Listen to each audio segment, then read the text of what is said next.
Fat Joe trusted the wrong accountant and lost millions. Call him up. Don't kill me. Don't kill me. I said, bro, I send you wire transfers every month. MC Hammer lost all his money because he spent too much trying to help and support everyone from his neighborhood. It wasn't no secret, like, everybody knew that I had 200 employees. Another person was fooled into wasting all his money on a festival that turned out to be fake. This is simple, man. I too am a victim. I too was bamboozled, hoodwinked, Some rappers lost all their money because of bad habits they couldn't control. From making hit records to going broke, here are 12 rappers who lost their fortunes. MC Hammer was one of the first rappers to make hip-hop popular with a wide audience in the late 1980s. His 1990 album Please Hammer Don't Hurt M sold over 18 million copies, and his song You Can't Touch This became a worldwide hit. By 1991, he was earning $33 million a year, with a net worth of about $70 million. But Hammer didn't just spend money, he spent it fast. He bought a $12 million mansion in California and spent another $2 million fixing it up with gold-plated gates, Italian marble floors, and even a 33-seat movie theater. Just to keep the house running cost him $500,000 a year. He also hired around 200 people, dancers, singers, chefs, trainers, paying them about $500,000 every month. On top of that, he owned 17 luxury cars, including a Lamborghini and even 2 helicopters. No secret, like, everybody knew that I had 200 employees. It wasn't no secret. So what you think, I was paying them in the hamburgers? So you know somebody was paying that payroll, and it wasn't. By the mid-1990s, MC Hammer's music career had slowed down, but his bills kept piling up. On April 1, 1996, he filed for bankruptcy. At the time, he had $9.6 million in assets but owed $13.7 million. His expensive mansion ended up selling for just $5.3 million in 1997, a big financial loss. But things didn't get better. In 2011, the IRS came after him for nearly $800,000 in unpaid taxes. Then in 2013, he was hit with another tax bill of about $798,000.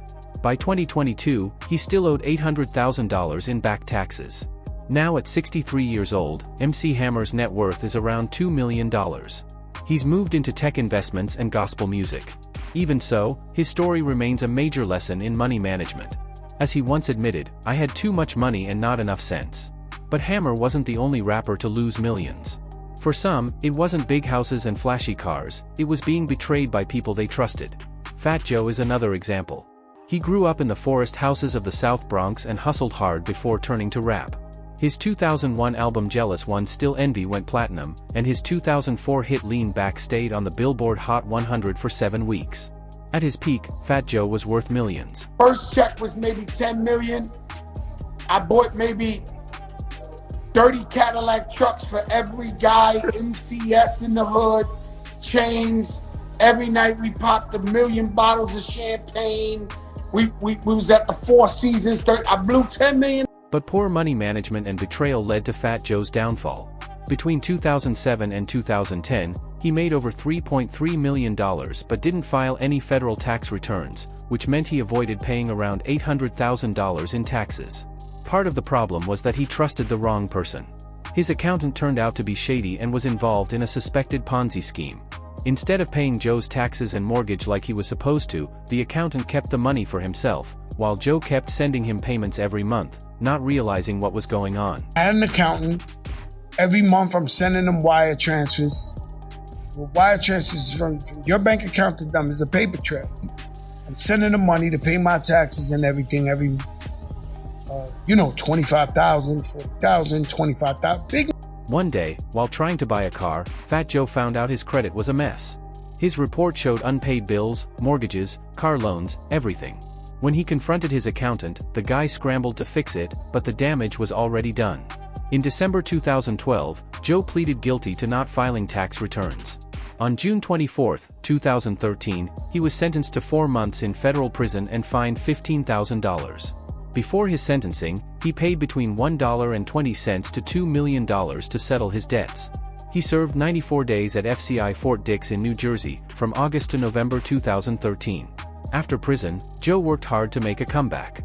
He toured all over the world, from Africa to China, anywhere he could earn money. In 2022, he sued his accountants for over $300,000 in losses. Today, Fat Joe's net worth is around $4 to $5 million, built back through podcasts, sneaker businesses, and smart moves. As he later admitted, as the head of the household, I should have been on top of everything. If Joe's downfall was caused by betrayal, the next rappers was all about defiance. Lauryn Hill, the soulful voice of the Fugees and the legendary solo artist behind the miseducation of Lauryn Hill, has one of hip-hop's most tragic financial stories. Her 1998 debut album sold over 20 million copies worldwide, went diamond, and won 5 Grammy Awards, including Album of the Year. At her peak, she earned around $25 million. But by 2012, things had fallen apart. Between 2005 and 2007, Lauryn made almost $8 million, but didn't pay taxes on about $1.8 million of it. Her reason? She said she was taking a stand against what she called modern-day slavery and the music industry's unfair treatment of artists. The government didn't accept that explanation. In June 2012, she pleaded guilty to 3 counts of failing to file tax returns. Lauryn Hill gets 3 months in jail for failing to pay her taxes. Everybody knows Lauryn Hill. Love Lauryn Hill, favorite artist, best album of all time, The Miseducation of Lauryn Hill. Sadly, Miss Lauryn Hill was miseducated about her. On May 6, 2013, Lauryn Hill was sentenced to 3 months in federal prison, followed by 3 months of house arrest. She was also fined $60,000 and ordered to pay back over $2.4 million in unpaid taxes. She served her prison time at FCI Danbury in Connecticut from July 8 to October 4, 2013. 2004 to 2009, she owes zero for federal and state taxes. She owes additional interest, she owes some civil penalties, but she has fully paid off that entire time period. But Lauryn Hill's problems didn't stop with prison. In April 2013, she faced eviction from her $16,000 a month mansion in South Orange, New Jersey. After falling behind on rent, she reportedly owed $286,000. Then came drama with the Fugees. In October 2024, Pras Michel sued Hill for fraud over their 2023 reunion tour, claiming her mismanagement caused cancellations and millions in losses. Hill fired back, calling it a shady attempt to take advantage of their comeback.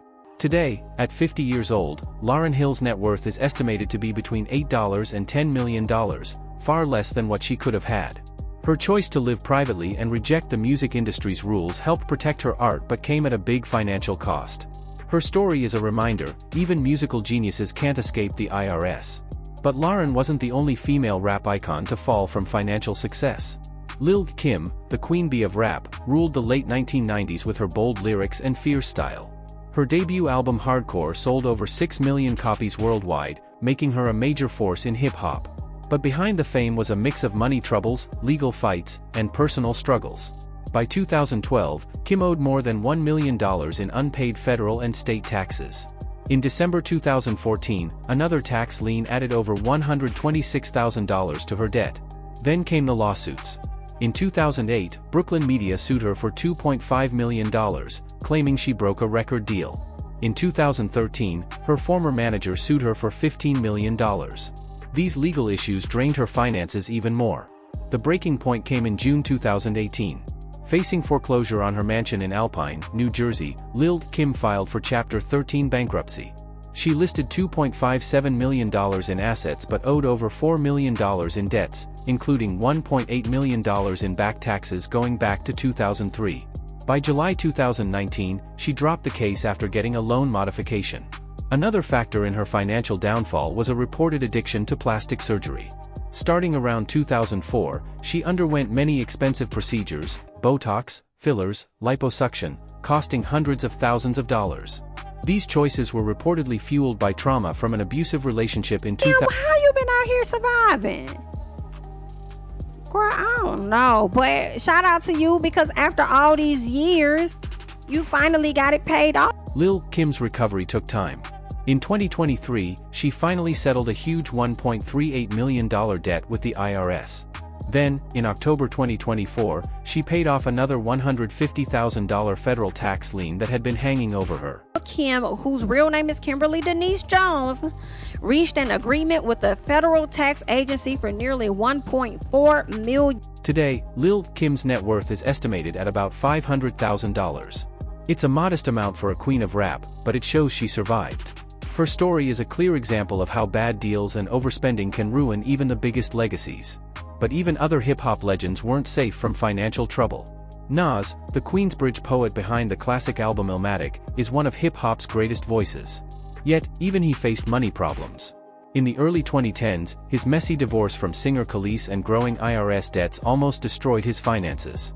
I had to immerse myself into being the best actor I could be, you know? And so that meant that I didn't have time to hang out and smoke weed all day and, you know what I'm saying, do all that shit. Like, okay, I gotta really apply myself if I want to be accepted as serious. Exactly. You know? And so once that happened, I started landing films. You know, and they got better and bigger and bigger and bigger, and you know, a film. Trick Daddy's story was about struggles with health and habits.